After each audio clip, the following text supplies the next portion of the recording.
कि इसमें एक जनरल का सदस्य हो। इस देश का 90% आबादी जिस दिन कहने लगे कि सुप्रीम कोर्ट हाई कोर्ट में मेरा जज नहीं है, जब हमारा जज होगा तभी हम फैसला मानेंगे।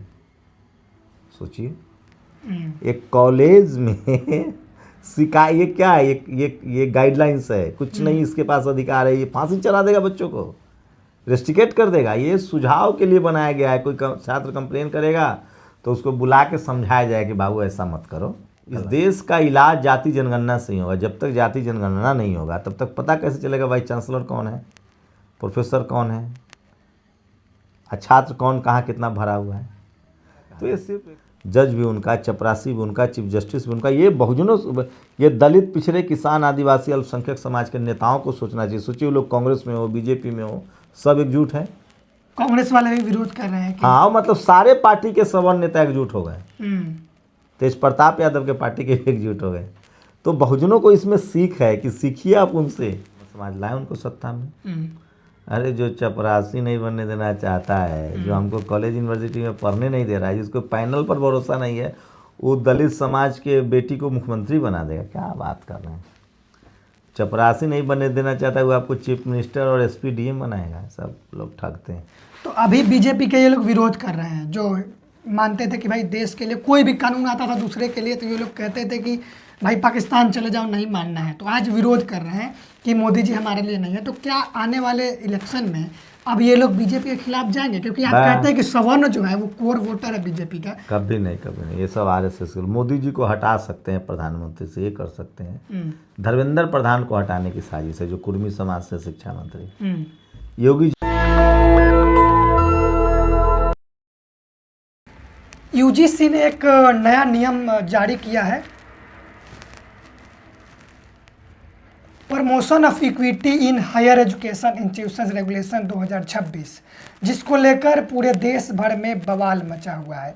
सवर्ण समुदाय के लोग इस नए रेगुलेशन का विरोध कर रहे हैं। उनका कहना है कि इस रेगुलेशन से हमारे समाज के बच्चों के साथ गलत होगा और इस कानून का दुरुपयोग होगा, उन्हें फंसाया जाएगा। लेकिन वहीं पर SC ST OBC समाज के लोगों का कहना है कि ये जो यूजीसी का नया रेगुलेशन है ये सही है और जितने संस्थानों में हायर एजुकेशन में बच्चों के साथ जो जातीय भेदभाव होते हैं उन पर रोक लगेगी।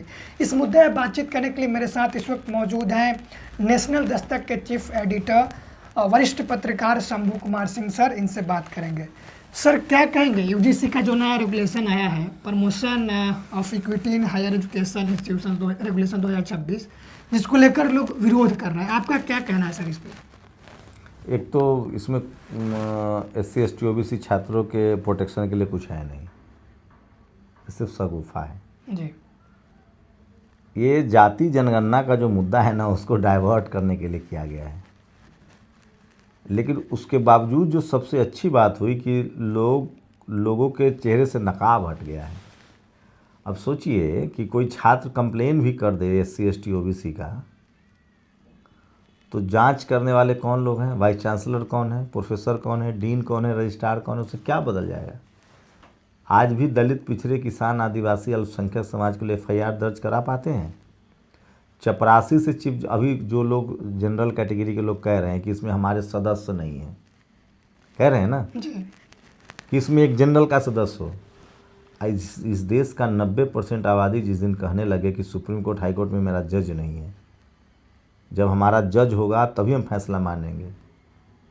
सोचिए, एक कॉलेज में ये क्या है, ये गाइडलाइंस है, कुछ नहीं इसके पास अधिकार है, ये फांसी चला देगा, बच्चों को रेस्ट्रिकेट कर देगा। ये सुझाव के लिए बनाया गया है। कोई छात्र कंप्लेन करेगा तो उसको बुला के समझाया जाए कि बाबू ऐसा मत करो। और इसके लिए ये लोग सड़कों पर हैं। यही 90% लोग कहते हैं कि हमारा जज नहीं है, चपरासी नहीं है, चीफ जस्टिस नहीं है, पत्रकार नहीं है। इसलिए तो हम लोग कहते हैं कि भाई पत्रकार उसी जाति का, उसका खबर मत देखो। सोचिए कितना जातिवादी लोग हैं जो इस गाइडलाइंस का विरोध कर रहे हैं। पहले तो इसमें SC ST OBC छात्रों के प्रोटेक्शन के लिए कुछ नहीं है। दूसरी बात, ये जाति जनगणना का मुद्दा डाइवर्ट कराने के लिए है। इस देश का इलाज जाति जनगणना से ही होगा। जब तक जाति जनगणना नहीं होगा तब तक पता कैसे चलेगा वाइस चांसलर कौन है, प्रोफेसर कौन है, छात्र कौन कहाँ कितना भरा हुआ है। तो ये सिर्फ एक शगुफा है, झुनझुना है, लेकिन अच्छा है, सोशल मीडिया का दौर है। मंडल कमीशन का विरोध हम लोगों ने नहीं देखा, लेकिन कास्टिज्म रोज़ देख ही रहे हैं, झेल रहे हैं। लोगों को लगता है कि जातिवाद गांव में है। अरे उससे हम आज वाला जातिवाद, टीना डाबी को देखिए लोग गाली देते हैं।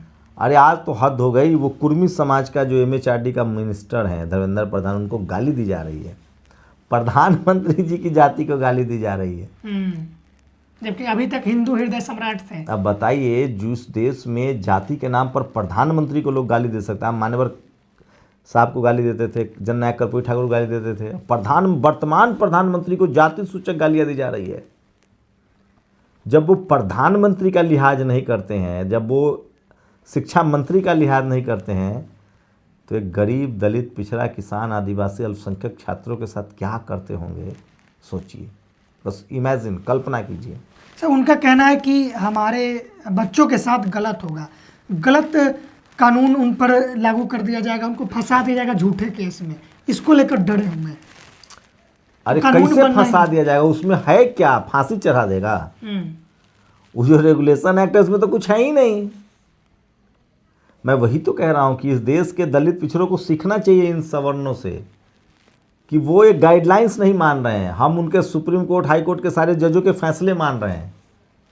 हमें अब जाति जनगणना की मांग करनी चाहिए और कहना चाहिए कि जिस जाति की जितनी संख्या, उतनी संख्या में उसके जज, उसके कलेक्टर, उसके SP, उसके DM, उसके ठेकेदार, उसके पत्रकार होने चाहिए, तभी हम तुम्हारी बात मानेंगे। दुरुपयोग होता है कानून का, इसलिए कानून बनना ही नहीं चाहिए। ये कानून है कहाँ भाई? तो उनका कहना है कि SC/ST एक्ट भी है, उसका दुरुपयोग हो जाता है, तो कानून नहीं बनना चाहिए। ये बात वही कहते, देखिए कानून से किसको दिक्कत होगी? जो अपराधी है। तो वो बता रहे हैं चीख चीख कर कि हम लोग कानून तोड़ते हैं, इसलिए कानून नहीं चाहिए। इसका ये मतलब हुआ, चाहे वो SC/ST एक्ट हो, कल कहेंगे रेप का कानून हटा दो, करते ही हैं। हाथरस में रेपिस्ट, अगर उनके जात का रेपिस्ट हो तो उसको रेपिस्ट नहीं मानते हैं वो। हाथरस में देखिए, वो कहाँ मानते? जब उनके जात की कोई वारदात हो जाए तो वो कहते हैं कि प्रेम प्रसंग था, पहले से था। तो अब क्या ये सब बातें आप लोग बोलिए, सब पत्रकारों को बोलना चाहिए कि वो तो रेप की बात भी नहीं मानते हैं। क्या कहा जाए? जज भी उनका, चपरासी भी उनका, चीफ जस्टिस भी उनका। ये बहुजनों, ये दलित, पिछड़े, किसान, आदिवासी, अल्पसंख्यक समाज के नेताओं को सोचना चाहिए। सोचिए, वो लोग कांग्रेस में हो, BJP में हो, सब एकजुट हैं। कांग्रेस वाले भी विरोध कर रहे हैं कि हाँ, मतलब सारे पार्टी के सवर्ण नेता एकजुट हो गए। तेज प्रताप यादव के पार्टी के भी एकजुट हो गए। तो बहुजनों को इसमें सीख है कि सीखिए आप उनसे कि आप कब एकजुट होंगे। आपका तो चपरासी भी नहीं है, चीफ जस्टिस भी नहीं है। और नरेंद्र मोदी, BJP की सरकार जो RSS से संचालित होती है, वो सवर्णों के हित में होती है और हिंदू के नाम पर लोगों को मोबिलाइज करती है। लेकिन आज वो ऐसी चीज़ें ला रहे हैं जिसको लेकर सवर्ण समाज नाराज हो गया है। तो ये जानबूझकर उन्होंने किया है या फिर अनजाने में हुआ है? जानबूझकर किया गया है ताकि जाति जनगणना का मामला ठंडा पड़ जाए। बहुजनों को समझना चाहिए, खासकर OBC के लोगों को। SC/ST की तो गिनती होती है, OBC की नहीं होती है गिनती। हर समस्या का समाधान जाति जनगणना है। तभी आप कोर्ट में अपनी बात रख पाएंगे कि भैया दलित, पिछड़े, कुर्मी, यादव, कुशवाहा, 4000 जातियों के पास न ज़मीन है, न नौकरी है, न व्यापार है, न मीडिया है, न जुडिशरी है, न ब्यूरोक्रेसी है, न कॉलेज यूनिवर्सिटी में है। वो लाचार, बेबस, वो सड़कें बना रहे हैं, मजदूरी कर रहे हैं, लोहा पीट रहे हैं। उनके पास कुछ नहीं है। वो इस देश में 40 करोड़ लोग ऐसे हैं जो भीख मांगकर गुजारा कर रहे हैं या झुग्गियों में रह रहे हैं। उनके पास ना घर भी नहीं है, वो तो वोट भी नहीं डालते होंगे, उनके पास कुछ है ही नहीं, घुमंतु कहीं जीवन काट रहे हैं। 80 करोड़ लोग दलित, पिछड़ा, किसान, आदिवासी, अल्पसंख्यक ऐसे हैं जो 5 किलो राशन पर जिंदा है। वो सस्ता मजदूर है, वो भी खेल से बाहर है। 15 करोड़ लोग दलित, पिछड़ा, किसान, आदिवासी, अल्पसंख्यक हमारी आपकी तरह, जिसके पास घर है, खाना है और बोल रहा है, सिस्टम पर सवाल उठा रहा है, उसको भी बाहर करने की कोशिश है। 15 करोड़ लोग जनरल कैटेगरी के इस देश में मजा मार रहे हैं। 150 करोड़ आबादी है इस देश की। सर आप एक वीडियो में बोल रहे थे कि जो भी कानून बनते हैं उसके खिलाफ अगर कोई दहेज प्रथा का बन गया हुआ है तो जो दहेज लेने वाले हैं वो कहने लगेंगे आकर कि भाई ये कानून ही नहीं रहना चाहिए। रेप करने वाला है कहने लगे रेप ही नहीं, रेपिस्ट वाला कानून को हटा दिया जाए। कानून तब खराब, जैसे किसान कानून बना तो आप किसी की ज़मीन इसमें किसी की ज़मीन छीना जा रहा है, किसी का घर छीना जा रहा है। नहीं। कहा जा रहा है कि जो भेदभाव करेगा उस पर कार्रवाई होगी। हम्म। तो उस हिसाब से तो कल रेपिस्ट लोग कह दे कि भैया रेप का कानून हटाओ, दहेज का कानून हटाओ, चोरी के खिलाफ कानून हटाओ, क्या करिएगा। ये कानून का तब विरोध होता ना जब से किसानों का ज़मीन लेने की कानून था तो विरोध कर रहे थे, क्योंकि उनका इसमें उनका कौन सा अधिकार छीना जा रहा है ये बताइए। कहा जा रहा है कि कॉलेज मत आइए, कहा जा रहा है कॉलेज आइए लेकिन बदमाशी मत कीजिए। तो इसे डर क्यों रहे हैं ये लोग? असल में इनके पीछे का सोच क्या है इन लोगों का? क्योंकि इनको बदमाशी करने की आदत पड़ी हुई है। ये बदमाशी नहीं छोड़ना चाहते हैं, उनको ये अपना विशेषाधिकार समझते हैं। कहीं लिखा हुआ था कि इन लोगों को आदत हो गया है, इनके पूर्वज सिखा गया है कि भाई जाति के नाम पर जो कहावत है मुंह से निकल जाता है, तो ये कहीं रुकेगा नहीं उनसे। अरे वो तो फिर भी कुछ नहीं, कहने उनने से तो कुछ नहीं होता है, वो करते हैं भाई साहब। आप गए हैं कॉलेज कि नहीं? जाते सबके जीवन में आप यूपीएससी का इंटरव्यू दे के देखिए। हमने यूपीएससी का इंटरव्यू दिया, IAS का, इंडियन इन्फॉर्मेशन सर्विसेज का। सर बताइए कुछ उसमें क्या हुआ? अरे मत पूछिए, बिना इंटरव्यू ले ले आपको फेल कर देगा। अभी एक JNU के लड़का का 20 मिनट इंटरव्यू लिया का एब्सेंट है। एक मनुवादी ने 20 नंबर का इंटरव्यू था, उसका कैंडिडेट नहीं सिलेक्ट हो रहा था तो उसको 22 नंबर दे दिया। मैं IAS का इंटरव्यू दिया, इंडियन इन्फॉर्मेशन सर्विसेज का, बिना पूछे फेल कर दिया, कुछ पूछवे नहीं किया, खाली कैटेगरी देख के ऐसी अलबल बोला, बस का जाइए ठीक है हो जाएगा। क्योंकि नहीं बनाना था। मैं झूठ थोड़ी बोल रहा हूँ, मैंने इंटरव्यू दिया IAS का, इंडियन इन्फॉर्मेशन सर्विसेज का, यूपीएससी में जाके। तो वाइस चांसलर नहीं बन पा रहा है SC/ST OBC का, जबकि रिजर्वेशन लागू है 27% OBC के लिए और शेड्यूल कास्ट शेड्यूल ट्राइब के लिए। वाइस चांसलर में रिजर्वेशन नहीं है ना लागू। नहीं, वाइस चांसलर तो राज्यपाल और मुख्यमंत्री बनाता है। यूनिवर्सिटी में प्रोफेसर जो होते हैं, उसमें प्रोफेसर में अब जाके रिजर्वेशन लागू है, वो भी नहीं बना रहे हैं। असिस्टेंट पहले NFS प्रोफेसर, असिस्टेंट प्रोफेसर ही नहीं बना रहे, NFS कर दे रहे हैं मेडिकल कॉलेजेस में, इंजीनियरिंग कॉलेज में। और ये तो मेडिकल कॉलेज इंजीनियरिंग कॉलेज में आ ही नहीं रहा, IIT IIM नहीं, खाली सेंट्रल यूनिवर्सिटी का मामला है। ये अच्छा है, वो और प्रदर्शन करे, सबकी आंखें खुल रही है। समझ में आ रहा है लोगों को कि ये लोग कैसे करते हैं। SC ST OBC जो भी हैं, सिख हैं, हिंदू हैं, ईसाई हैं, क्रिश्चियन है, मुस्लिम है, कोई मुस्लिम विरोध कर रहा है? नहीं। अच्छी बात है, कोई जाट, पटेल, मराठा, गुर्जर भी विरोध नहीं कर रहा है। एक जाति के लोग हंगामा काट रहे हैं, उन्हीं के सांसद, उन्हीं के जज। तो ये कहते हैं कि जन्म से हम श्रेष्ठ हैं, जाति हमारी श्रेष्ठ है, इस पर क्या कहेंगे? हम ही राज करेंगे भाई, हम। भारत का संविधान ऐसा किसी को अधिकार नहीं देता है। लेकिन ये लोग तो खुलेआम कह रहे हैं। अब कोई अपने अपने मिट्ठू बने तो उसका क्या कह सकते। तो कांग्रेस विपक्ष में और बीजेपी इस कानून को लाई है, कानून नहीं एक रेगुलेशन है, लेकिन ये कांग्रेस वाले भी विरोध कर रहे हैं। एक यूपी का जो कांग्रेस का पेज है ये कांग्रेस की ने बात है, ये जातीय गोलबंदी है। ब्राह्मण समाज के लोग, जनरल कैटेगरी के लोग जो जहाँ है, आप देखिए मनोज तिवारी बीजेपी का विरोध कर रहे हैं, प्रियंका चतुर्वेदी शिवसेना। ये अच्छी बात है कि बहुजन लीडरशिप वाली पार्टियों के भी नेता बोल रहे हैं, लेकिन ललन सिंह चुप हो गए चूँकि नीतीश जी की पार्टी है। बीजेपी के बहुजन नेता नहीं बोल रहे हैं। और गृह मंत्री जो है हमारे, गृह राज्य मंत्री नित्यानंद राय, उन्होंने कहा जय श्री राम जय हनुमान, नहीं बोला कुछ नहीं तो बोले। अच्छा है, ये बहुजन समाज के नेता एकजुट हो जाएंगे, ये अच्छा, उनको समझ देखेंगे ना कि जब वो एकजुट है तो हम भी एकजुट होंगे। तो वो लोग इस्तीफा दे रहे हैं, उनके कई ऑफिसर अलग अलग प्रकार के विरोध प्रदर्शन कर रहे हैं, कपड़ा खोल दे रहे हैं, जनेऊ निकाल रहे हैं।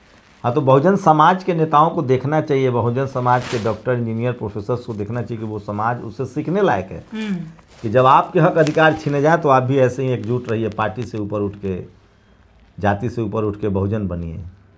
अच्छा, ये पत्रकार लोग जो लिबरल बनते हैं कि हम न्यूट्रल हैं, जैसे कि शुभंकर मिश्रा हो गया, अभिनव पांडे जैसे लोग जो आके बोलते हैं कि भाई हम बहुजन समाज की आवाज़ को उठाते हैं, न्यूट्रल है, लेकिन जैसे उनकी जाति की बात आई तो सब लोग निकल गए बिल से। अब कोई चोर इनके चरित्र पर क्या कहेंगे? चोर थोड़ी क्या कि मैं चोर। इस देश में जातिवाद का सबसे अभेद किला मीडिया है, इसलिए इसमें आना जरूरी है। जज भी इक्का दुक्का है लोग, नासा में भी है, इसरो में भी है, बिजनेस में भी, अमेरिका भी है। मीडिया भारत का जो टीवी अखबार है एकमात्र जातिवाद का वो अभेद किला है जिसमें कोई भी दलित पिछड़ा न संपादक है न मीडिया मालिक। तो वो कहते हैं कि टैलेंट ही नहीं, तो रखेंगे कैसे? हैं? टैलेंट नहीं है, लोग वहाँ पहुँच नहीं पाते, उनको आता नहीं है काम करने। कौन कहता है? ऐसे जो मीडिया संस्थान के लोग हैं, सवर्ण लोग हैं। तब उनकी हम बात क्यों माने? वो झूठ बोलते हैं। टैलेंट है, टैलेंट कुछ नहीं होता है। अभी उनका टैलेंट ईवीएस का चेक तो हो रहा है, SC ST से भी नीचे कट ऑफ जा रहा है। पत्रकार बनने के लिए कोई परीक्षा होता है क्या? कैसे टैलेंट वाला चेक करते हैं? कोई पैरामीटर तो होगा टैलेंट चेक करने का। हम तो जितना दिन नौकरी किए, हमको तो सारा चैनल वाला परीक्षा लेकर नौकरी दिया है, रिटर्न एग्ज़ाम लेता था भाई। वो लोग का चाचा फूफा नाना फ़ोन से होता है नौकरी, हम तो 3 चैनल में एग्ज़ाम दिए हैं। वो कोई ऑल इंडिया लेवल पर एग्ज़ाम करवाता है पत्रकार बनने के लिए? ऐसे ही ले लेते हैं उनको तो फ़ोन से। तो क्या करना चाहिए बहुजन समाज के लोगों को? अब उनका टीवी अखबार मत देखिए, वो आपके खिलाफ है, आपके संवैधानिक अधिकार के खिलाफ है, इसलिए मत देखिए। और इस देश में एक हिंदू राष्ट्र का नैरेटिव भी गढ़ा जाता है, हिंदू राष्ट्र बनाना है। तो जब SC ST OBC के जो लोग हैं वो हिंदू राष्ट्र के नैरेटिव में उनके साथ रहते हैं, उनके हाँ में हाँ मिलाते हैं, तो कोई विरोध नहीं होता है। लेकिन जब उनके अधिकार के लिए एक छोटे से ये रेगुलेशन आया है जिसको लेकर ये विरोध कर रहे हैं, तो इस पर आप क्या कहेंगे कि जब हक अधिकार की बात ना हो तो हिंदू राष्ट्र, जब हक अधिकार की बात हो तो जात की बात होने लगती है? तो जो हिंदू राष्ट्र बनाना चाहते हैं, तो जो दलित पिछड़ा हिंदू है उसको ट्रस्टी बनाइए, पुजारी बनाइए, शंकराचार्य बनाइए। तमाम जो तिरुपति बालाजी हैं, अयोध्या है, काशी विश्वनाथ है, सब में पुजारी और ट्रस्टी बनाइए। पासवान जी को, रविदास जी को, कुर्मी को, यादव को, कुशवाहा को, चंद्रवंशी को, विश्वकर्मा को, प्रजापति को, तब ना मानेंगे। जाट गुजर पटेल मराठा को बनाइए ट्रस्टी, हिंदुओं को जज बनाइए, कलेक्टर SP DM बनाइए, ज़मीन दीजिए, बिजनेस में आधा हिस्सा दीजिए, मज़ा आ जाएगा। हम भी हिंदू राष्ट्र के लिए तैयार हैं। गरीब हिंदुओं को ज़मीन दीजिए, वोट के अधिकार से तो उनको राशन मिल रहा है 5 किलो कम से कम वोट के डर से, संविधान से कम दिए, तो हिंदू राष्ट्र में सब कुछ दीजिए बांट के।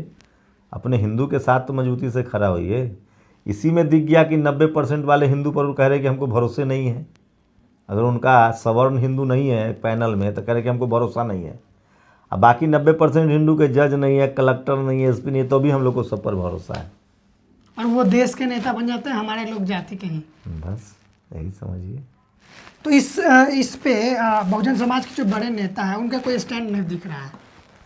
नहीं, मायावती जी का आज ट्वीट आया है, उन्होंने समर्थन कहा है कि सरकार कोई बिल वापस नहीं लेना चाहिए। चंद्रशेखर आज़ाद जी ने कहा है, तेजस्वी जी ने कहा है, बहुजन समाज कुछ ब्राह्मण समाज के कथावाचक हैं या बाबा हैं, वो कह रहे हैं कि मायावती जी अगर इस का विरोध करेंगे तो फिर से हम उनको सत्ता में लाने के लिए वोट करेंगे। ये क्या है? ला दे बहन जी को सत्ता में, तो शर्त दे रहा है कि ये कीजिए तो। हाँ, तो बहन जी तो ऐसे भी, बहन जी तो बहुत नपी तुली भाषाएं बोलती हैं। ब्राह्मण समाज लाए उनको सत्ता में। अरे जो चपरासी नहीं बनने देना चाहता है, जो हमको कॉलेज यूनिवर्सिटी में पढ़ने नहीं दे रहा है, जिसको पैनल पर भरोसा नहीं है, वो दलित समाज के बेटी को मुख्यमंत्री बना देगा? क्या बात कर रहे हैं। चपरासी नहीं बनने देना चाहता है, वो आपको चीफ मिनिस्टर और SP DM बनाएगा। सब लोग ठगते हैं। तो अभी BJP के ये लोग विरोध कर रहे हैं, जो मानते थे कि भाई देश के लिए कोई भी कानून आता था दूसरे के लिए तो ये लोग कहते थे कि भाई पाकिस्तान चले जाओ, नहीं मानना है। तो आज विरोध कर रहे हैं कि मोदी जी हमारे लिए नहीं है। तो क्या आने वाले इलेक्शन में अब ये लोग BJP के खिलाफ जाएंगे? क्योंकि आप कहते हैं कि सवर्ण जो है वो कोर वोटर है BJP का। कभी नहीं, कभी नहीं। ये सब RSS। मोदी जी को हटा सकते हैं प्रधानमंत्री से, ये कर सकते हैं। धर्मेंद्र प्रधान को हटाने की साजिश है, जो कुर्मी समाज से शिक्षा मंत्री। योगी जी को प्रधानमंत्री बनाना चाहते हैं। सब सवर्ण के हाथ में। बिल्कुल। अब देखिए ना, 5 बार के सवर्ण विधायक राष्ट्रीय अध्यक्ष और 7 बार का कुर्मी सांसद पंकज चौधरी UP का अध्यक्ष, और सोचिए 2 बार के राज्यसभा सांसद जो कभी चुनाव नहीं लड़ी, निर्मला सीतारमण फाइनेंस मिनिस्टर, और 10 पीढ़ी से बिजनेस कर रहा पंकज चौधरी MOS थे, मिनिस्टर ऑफ स्टेट थे फाइनेंस में। तब मोदी जी को भी जाति सूचक गाली दी जा रही है। इस देश में प्रधानमंत्री के साथ जातिवाद हो रहा है, शिक्षा मंत्री के साथ जातिवाद हो रहा है, तो हमारी आपकी क्या हैसियत है? बहुजनों को आंखें खुलनी चाहिए। जी। नेशनल दस्तक की आपसे गुजारिश है कि अगर इसको बचाना चाहते हैं तो नेशनल दस्तक को सब्सक्राइब करने के लिए रेड कलर के सब्सक्राइब बटन को दबाएं, फिर बेल आइकन की घंटी दबाएं, नेशनल दस्तक को बचाने के लिए बहुत जरूरी है कि हर खबर को शेयर करें, लाइक करें, कमेंट जरूर करें।